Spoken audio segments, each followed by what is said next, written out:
తల్లి అయిన మరచునేమో నేను నిన్ను మరువను.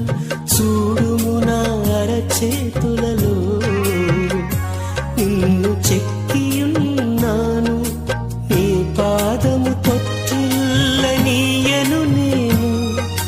నిన్ను కాపాడువాడు కునుకడు నిదురపోడు అని చెప్పి వాగ్దానం చేసిన యేసయ్యా తల్లిలా లాలించును.